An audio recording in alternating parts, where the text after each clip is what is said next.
सबसे बड़ी चर्चा इस बात को लेकर भी है कि इंस्टाग्राम फॉलोअर्स, इंस्टाग्राम के जो फॉलोअर्स होते हैं, अगर आप देखेंगे वो किसके कितने। भाई नरेंद्र मोदी कहां चले गए आप देखिए। मोदी जो हैं उनके फॉलोअर हैं 100 मिलियन बॉस, 100 मिलियन मतलब 10 करोड़ फॉलोअर। इसी तरह अगर आप देखेंगे, नरेंद्र मोदी को अलग कर दीजिए, अगर आप देखिएगा राहुल गांधी, उनके कितने फॉलोअर हैं 12.6 मिलियन। एम लिख रहा हूं मिलियन के लिए। और इंडी के सारे नेता आप मिला दीजिए, इंडी के बाकी, जिसमें कि अखिलेश भी हैं, तेजस्वी भी हैं, ममता भी हैं, उद्धव भी हैं, सबके फॉलोअर को मिला दीजिए तो वो बैठता है 23.2 मिलियन। यानी राहुल प्लस इंटायर इंडी भी अगर आप कर दीजिएगा तो ये आप जो मिलाइएगा ये बैठता है 628, 325। अच्छा ये 23 जो है, माफ कीजिएगा, ये 23 में तो राहुल गांधी भी है, यानी ये पूरा इंडी है, तो 23.2 पूरा इंडी अलायंस। अब मोदी अकेले 100 मिलियन बॉस। आप सोचिए क्या हाल है। यानी सोशल मीडिया पर फॉलोअर्स के मामले में पीएम मोदी अकेले पूरे इंडी गठबंधन पर भारी है। और जो कांग्रेस लोकसभा में राहुल गांधी की स्पीच के सोशल मीडिया पर व्यूज दिखाकर डंका पीटती है, वो अब कह रही है कि सोशल मीडिया पर फॉलोअर्स से क्या होता है, लोगों के दिल में जगह बनानी पड़ती है। आप ये भी देखिए कि इधर भारत में तो कांग्रेस पीएम मोदी को भाषण तक देने, उनका रोकने के लिए हंगामा मचा देती है। उधर इजराइल की संसद में पीएम मोदी के भाषण पर पूरी संसद तालियों से गूंज रही थी। पीएम मोदी ने कल इजराइल की संसद को संबोधित किया था और ऐसा करने वाले वो पहले भारतीय प्रधानमंत्री बने। जब भाषण खत्म हुआ तो इजराइल की पूरी संसद ने खड़े होकर तालियां बजाई। पीएम मोदी के भाषण से प्रभावित होकर काफी देर तक इजराइल की संसद सदस्य तालियां बजाते चले गए। देखिए एक बार।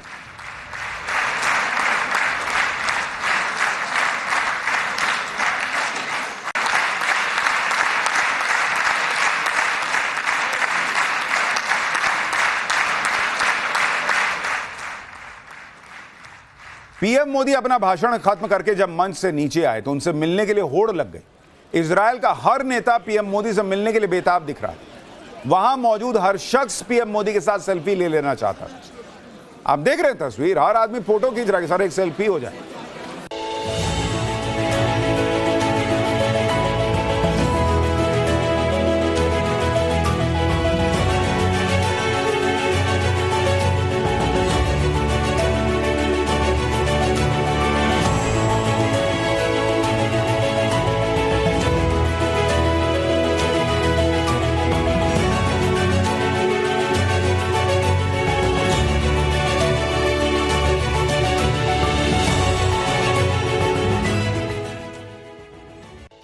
अब यहां कुछ लोगों का बस चलेगा तो कह देंगे कि इजराइल के सांसद, प्रधानमंत्री सबको नरेंद्र मोदी ने खरीद लिया होगा, इसलिए ऐसा हो रहा है।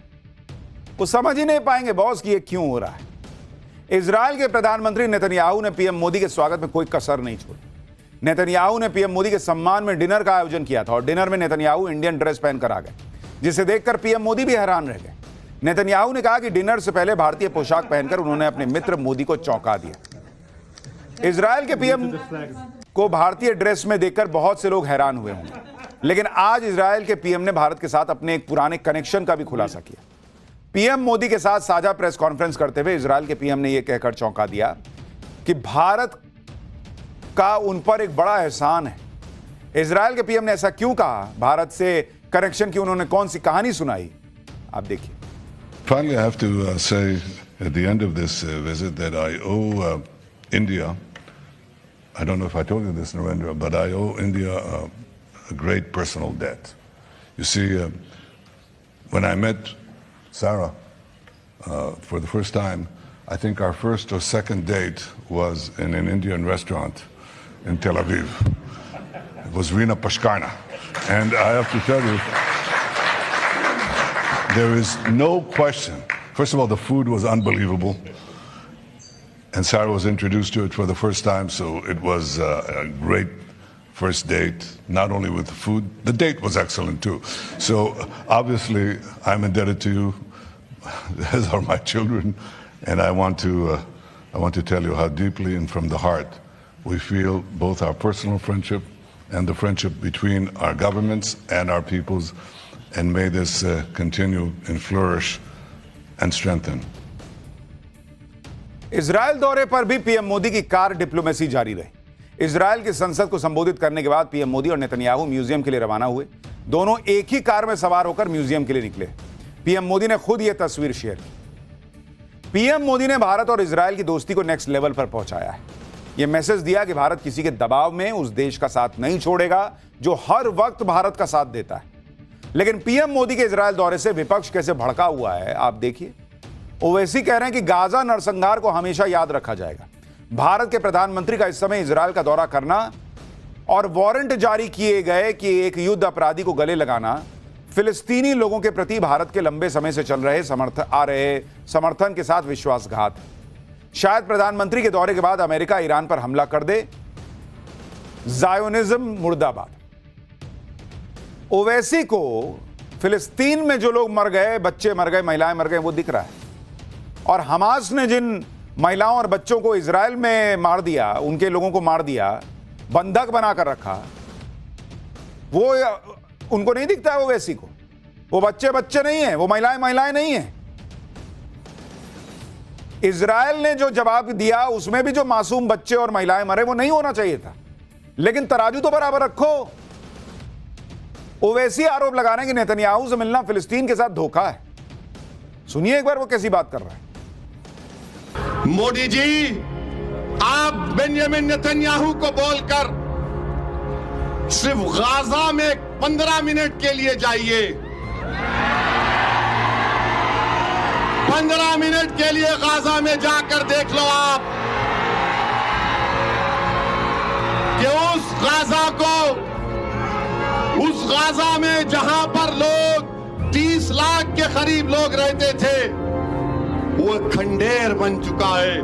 बेंजामिन नेतन्याहू ने बमबारी कर करके गाजा को बर्बाद कर दिया। अगर कल कोई आरएसएस और बीजेपी का एक शख्स उठ के बोलेगा ओवैसी तेरे को बेंजामिन नेतन्याहू के बारे में तुम क्यों बोले, मैं जानता हूं वो आपके भाईजान है, मेरे नहीं है। ओवैसी के साथ साथ इंडी गठबंधन के दूसरे नेता भी पीएम मोदी के इजराइल दौरे का विरोध कर रहे हैं।